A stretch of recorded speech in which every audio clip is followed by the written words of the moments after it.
दोस्तों, एक समय की बात है। किसी गांव में एक बहुत ही ज्ञानी पंडित रहता था। एक दिन वह अपने बचपन के मित्र से मिलने के लिए दूसरे गांव जा रहा था। वह मित्र बचपन से ही गूंगा व एक पैर से अपाहिज था। मित्र का गांव काफ़ी दूर था। रास्ते में और भी कई छोटे छोटे गांव पड़ते थे। पंडित अपने धुन में चला ही जा रहा था कि रास्ते में उसे एक और आदमी मिल गया। वह भी पंडित के साथ साथ चलने लगा। पंडित ने सोचा, चलो अच्छा ही हुआ, साथ साथ चलने से सफ़र जल्दी कट जाएगा। चलते चलते पंडित ने उस आदमी से उसका नाम पूछा तो उस आदमी ने अपना नाम महाकाल बताया। पंडित को यह नाम थोड़ा अजीब सा लगा, पर पंडित ने नाम के विषय में कुछ और पूछना उचित नहीं समझा। दोनों धीरे धीरे साथ में चल ही रहे थे। तभी रास्ते में एक गांव आया तो महाकाल ने पंडित से कहा, तुम आगे चलो, मुझे इस गांव में एक संदेशा देना है, मैं तुमसे आगे मिलता हूँ। पंडित ने कहा ठीक है और आगे की ओर चल दिया। तभी ही गांव में खबर फैली कि एक व्यक्ति को भैंसे ने मार दिया है। जैसे ही भैंसे ने उस व्यक्ति को मारा, ठीक थोड़ी ही देर में महाकाल आ गया।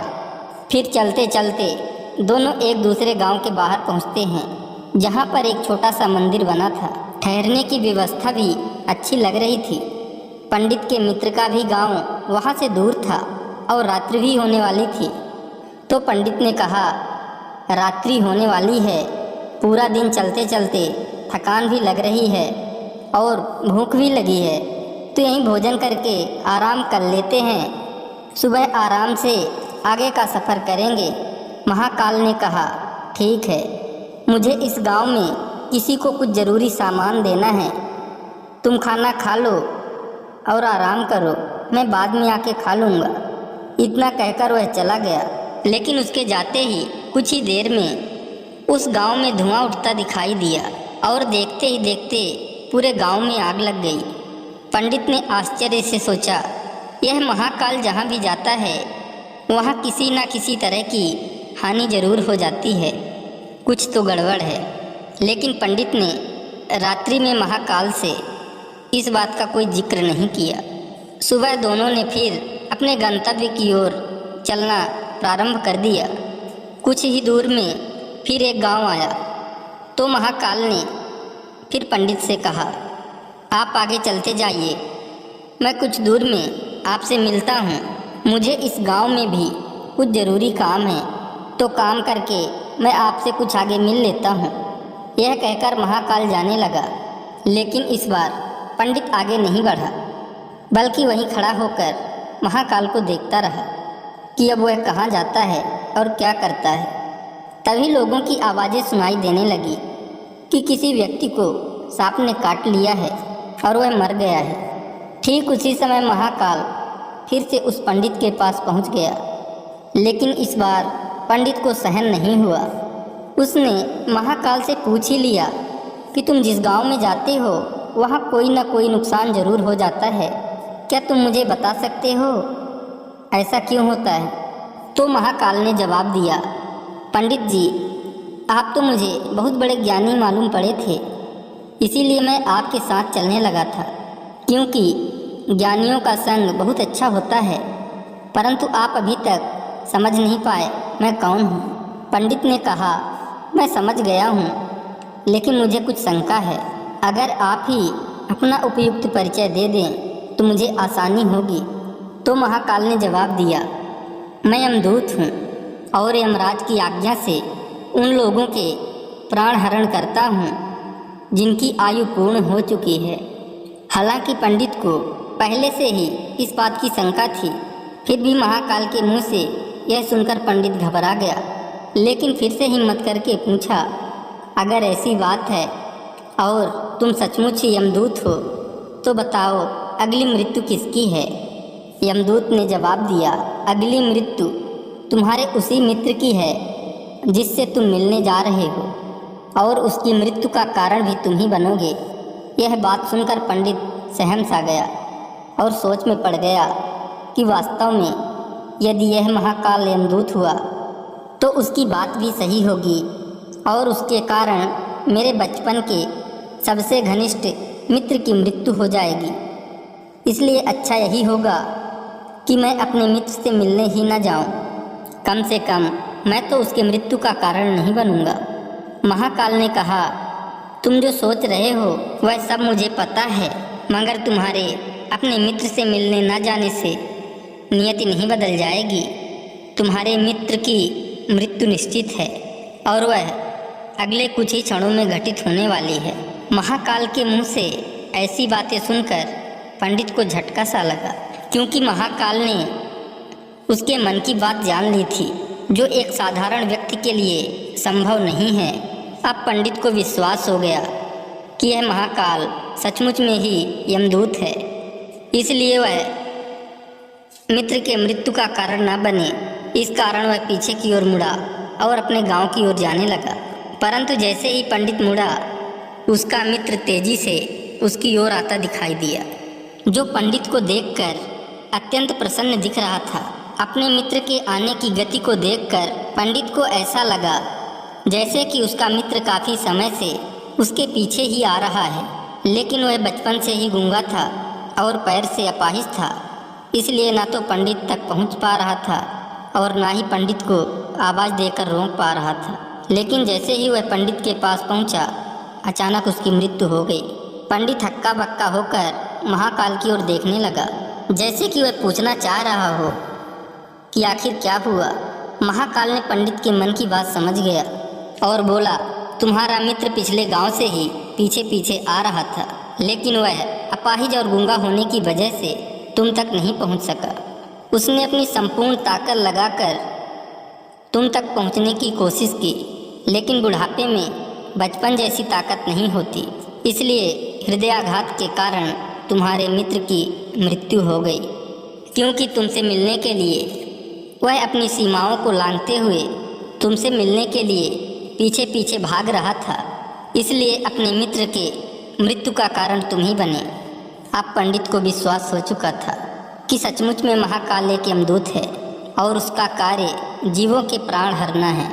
पंडित एक ज्ञानी व्यक्ति था, इसलिए यह भी जानता था कि मृत्यु पर किसी का बस नहीं चलता। सभी जीवों को एक न एक दिन तो मरना ही है। यही सोचकर उसने अपने आप को संभाल लिया। लेकिन अचानक पंडित के मन में स्वयं की मृत्यु के बारे में जानने की इच्छा हुई। इसलिए उसने महाकाल से कहा, जब मृत्यु मेरे मित्र की होनी थी तो तुम शुरू से ही मेरे साथ क्यों चल रहे थे? महाकाल ने जवाब दिया, मैं तो सभी के साथ चलता हूँ और हर क्षण चलता रहता हूँ, किंतु लोग पहचान नहीं पाते, क्योंकि लोगों के पास अपनी समस्याओं के अलावा किसी और व्यक्ति, वस्तु या घटना के संदर्भ में सोचने व उसे देखने समझने का समय ही नहीं होता। तो पंडित ने कहा, क्या तुम बता सकते हो मेरी मृत्यु कब और कैसे होगी? तो महाकाल ने कहा, हालांकि किसी सामान्य जीव को यह जानना उपयुक्त नहीं है, क्योंकि कोई भी जीव अपनी मृत्यु के बारे में जानकर दुखी ही होता है। लेकिन तुम ज्ञानी व्यक्ति प्रतीत होते हो और अपने मित्र की मृत्यु को जितनी आसानी से सहन कर लिया है, उसे देखकर लगता है तुम अपनी मृत्यु के बारे में जानकर भी दुखी नहीं होगे। तो तुम्हारी मृत्यु आज से ठीक 6 महीने बाद आज के ही दिन किसी दूसरे राज्य में फांसी लगने से होगी। और सबसे आश्चर्य की बात यह होगी कि तुम स्वयं खुशी से फांसी को स्वीकार कर लोगे। इतना कहकर महाकाल जाने लगा, क्योंकि महाकाल के पास पंडित के साथ चलते रहने का अब कोई कारण नहीं था। पंडित भी अपने मित्र की यथाशक्ति कर्मकांड करके अपने गांव चला गया। लेकिन कोई व्यक्ति कितना भी ज्ञानी क्यों ना हो, अपनी मृत्यु की बात जानकर व्यथित तो होता ही है और मृत्यु से बचने के लिए कुछ ना कुछ करता ही है। सो पंडित ने भी किया, क्योंकि पंडित विद्वान था, इसलिए उसकी ख्याति उसके राज्य के राजा तक थी। तो पंडित ने सोचा, राजा के पास तो कई ज्ञानी मंत्री होते हैं, तो मेरी मृत्यु से संबंधित समस्या का कोई न कोई हल निकाल ही लेंगे। तो पंडित यह सोचते हुए राज दरबार में पहुंच जाता है और राजा को सारा वृत्तांत सुनाया। राजा ने अपने मंत्रियों को बात बताई और उनसे सलाह मांगी। अंत में सभी ने विचार विमर्श करके कहा, अगर पंडित की बात सही है तो उसकी मृत्यु भी 6 महीने के बाद ही होगी, लेकिन मृत्यु तब होगी जब वह किसी दूसरे राज्य में जाएगा। यदि वह दूसरे राज्य में जाए ही ना तो मृत्यु भी नहीं होगी। मंत्रियों का यह सलाह राजा को भी उपयुक्त लगी, तो पंडित के रहने की व्यवस्था महल में कर दी गई और राजा के आदेश के बिना उस पंडित से किसी को भी मिलने नहीं दिया जाता था। लेकिन पंडित कहीं भी आ जा सकता था ताकि यह ना लगे कि वह राजा की कैद में है। परंतु पंडित डर के मारे स्वयं ही कहीं आता जाता नहीं था। धीरे धीरे पंडित की मृत्यु का समय नज़दीक आने लगा और वह भी दिन आ गया जब पंडित की मृत्यु होनी थी। तो जिस दिन पंडित की मृत्यु होने वाली थी तो पंडित डर के मारे उस दिन जल्दी ही सो गया ताकि जल्दी से वह रात बीत जाए और अगला दिन आ जाए तो मृत्यु टल सके। लेकिन पंडित को स्वयं नींद में चलने की बीमारी थी और इस बीमारी के बारे में वह स्वयं भी नहीं जानता था। अतः राजा या किसी वैद्य को इस बीमारी के बारे में बताने का तो प्रश्न ही नहीं उठता। पंडित अपनी मृत्यु को लेकर बहुत चिंतित था और नींद में चलने की बीमारी तभी आती है जब नींद ठीक तरह से न हो पा रही हो। तो उसी रात पंडित को नींद में चलने का दौरा पड़ा। वह उठा और महल से निकलकर अस्तबल में गया। पंडित राजा का खास मेहमान था, इसलिए किसी पहरेदार ने भी नहीं रोका और न ही किसी तरह की पूछताछ की। अस्तबल में पहुंचकर वह सबसे तेज चलने वाले घोड़े की पीठ में सवार होकर नींद में ही राज्य की सीमा के बाहर किसी दूसरे राज्य में चला गया। इतना ही नहीं, वह दूसरे राज्य के राजा के महल में पहुंच गया और उस महल के पहरेदार ने भी उसे नहीं रोका और ना ही कोई पूछताछ की। सभी लोग रात्रि की अंतिम प्रहर होने के कारण नींद में थे। वह पंडित सीधे राजा के शयन कक्ष में पहुंच गया। जहां राजा और रानी सो रहे थे वहीं पंडित भी जाकर लेट गया। सुबह हुई तो राजा ने पंडित को रानी के बगल में सोया हुआ देखा, जिससे राजा बहुत क्रोधित हुआ। पंडित को गिरफ्तार कर लिया गया। पंडित को तो कुछ समझ में ही नहीं आ रहा था कि आखिर दूसरे राज्य में और राजा के शयन कक्ष में कैसे पहुंच गया। लेकिन वहाँ ये सब सुनने वाला कौन था। राजा ने पंडित को दरबार में हाजिर करने को हुक्म दिया। कुछ समय बाद पंडित को दरबार में लाया गया। कुछ समय बाद राजा का दरबार लगा। यहाँ राजा ने पंडित को देखा और देखते ही इतना क्रोधित हुआ कि पंडित को फांसी पर चढ़ा देने का आदेश सुना दिया। फांसी की सज़ा सुनकर पंडित कांप गया। फिर भी कुछ हिम्मत कर राजा से कहा, महाराज, मैं नहीं जानता कि राजमहल में कैसे पहुंचा। मैं ये भी नहीं जानता हूँ कि आपके शयन कक्ष में कैसे आया और आपके राज्य के किसी पहरेदार ने रोका क्यों नहीं। लेकिन मैं इतना जानता हूँ कि आज मेरी मृत्यु होनी थी और होने भी जा रही है। राजा को यह बात थोड़ी अटपटी लगी। उसने पूछा, तुम्हें कैसे पता कि आज तुम्हारी मृत्यु होनी है? कहना क्या चाहते हो? राजा के इस सवाल के जवाब में पंडित ने पिछले 6 महीने की कहानी बता दी और कहा, महाराज, मेरा क्या किसी भी सामान्य व्यक्ति में इतना साहस नहीं कि वह राजा के शयन कक्ष में राजा की उपस्थिति में रानी के पास सो जाए। राजा को पंडित की बात में थोड़ा सत्यता दिखाई दिया, परंतु उसने सोचा यह मृत्यु से बचने के लिए महाकाल और अपनी मृत्यु की भविष्यवाणी का बहाना बना रहा है। इसलिए राजा ने पंडित से कहा, यदि तुम्हारी बात सत्य है और आज तुम्हारी मृत्यु का दिन है जैसा कि महाकाल ने तुमसे कहा था, तो तुम्हारी मृत्यु का कारण मैं नहीं बनूंगा। लेकिन अगर बात झूठी निकली तो निश्चित ही आज तुम्हारी मृत्यु का दिन होगा। क्योंकि पड़ोसी राज्य का राजा उसका मित्र था, उसने तुरंत सिपाहियों के हाथ दूसरे राज्य के राजा को पत्र भेजा और पंडित की बात के सत्यता का प्रमाण मांगा। शाम तक भेजे गए सैनिक लौटे और उन्होंने बताया कि महाराज, पंडित जो कह रहा है वो पूर्णतः सत्य है। दूसरे राज्य के राजा ने पंडित को रहने के लिए अपने ही महल में संपूर्ण व्यवस्था कर रखी थी और पिछले 6 महीने से पंडित राजा का मेहमान था। कल राजा अंतिम बार इसके शयन कक्ष में मिले थे और इसके बाद यह इस राज्य में कैसे पहुंच गया इसकी जानकारी किसी को भी नहीं है। इसलिए उस राज्य के राजा के अनुसार पंडित को फांसी की सज़ा देना उचित नहीं है। लेकिन राजा के लिए एक नई समस्या आ गई, क्योंकि उसने बिना कुछ जाने ही पंडित को फांसी की सज़ा सुना दी थी।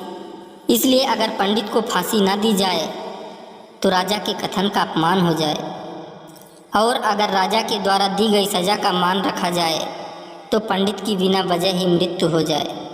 राजा ने अपने सभी मंत्रियों से इस बात की चर्चा की। सभी मंत्रियों ने सुझाव दिया कि महाराज पंडित को एक कच्चे सूत से फांसी लगवा दें। इससे आपके कथन का भी मान रह जाएगा और कच्चे सूत के धागे से पंडित को भी फांसी नहीं लगेगी और उसके प्राण बच जाएंगे।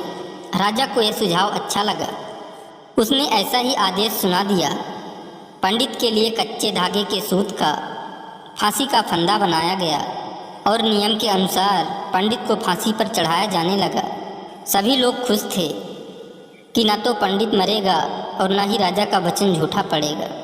पंडित को भी विश्वास था कि सूत के धागे से तो उसकी मृत्यु हो ही नहीं सकती। इसलिए वह भी खुशी खुशी फांसी पर चढ़ने को तैयार था, जैसा कि महाकाल ने उससे कहा था। लेकिन जैसे ही पंडित को फांसी दी गई, सूत का धागा तो टूट गया, लेकिन टूटने से पहले उसने अपना काम कर दिया था। पंडित के गले की नस सूत के धागे से कट चुकी थी और पंडित जमीन पर पड़ा तड़प रहा था। हर धड़कन के साथ उसके गले से खून की फुहार निकल रही थी और देखते ही देखते पंडित का शरीर पूरी तरह से शांत हो गया। सभी लोग आश्चर्यचकित थे, पंडित को मरते देख रहे थे। किसी को विश्वास ही नहीं हो रहा था कि इस कमज़ोर से धागे से किसी की मृत्यु हो सकती है। लेकिन घटना घट चुकी थी। नियति ने अपना काम कर दिया था। जो होना होता है वो होकर ही रहता है। हम चाहे जितनी भी सावधानियां बरतें, जितना भी उपाय कर लें, लेकिन हर घटना और घटना का पूरा प्रणाली पहले से ही तय होता है, जिसे हम थोड़ा सा भी इधर उधर नहीं कर सकते। इसलिए ईश्वर ने हमें भविष्य जानने की क्षमता नहीं दी है, ताकि हम अपने जीवन को ज़्यादा बेहतर तरीके से जी सकें। और यही बात उस पंडित पर भी लागू होती है। यदि पंडित ने महाकाल से अपने मृत्यु के बारे में न पूछा होता तो 6 महीने राजा की कैद में रहकर डर डर के जीने की बजाय ज़्यादा बेहतर ज़िंदगी जीता। दोस्तों, अगर कहानी अच्छी लगी हो तो चैनल को ज़रूर सब्सक्राइब करें।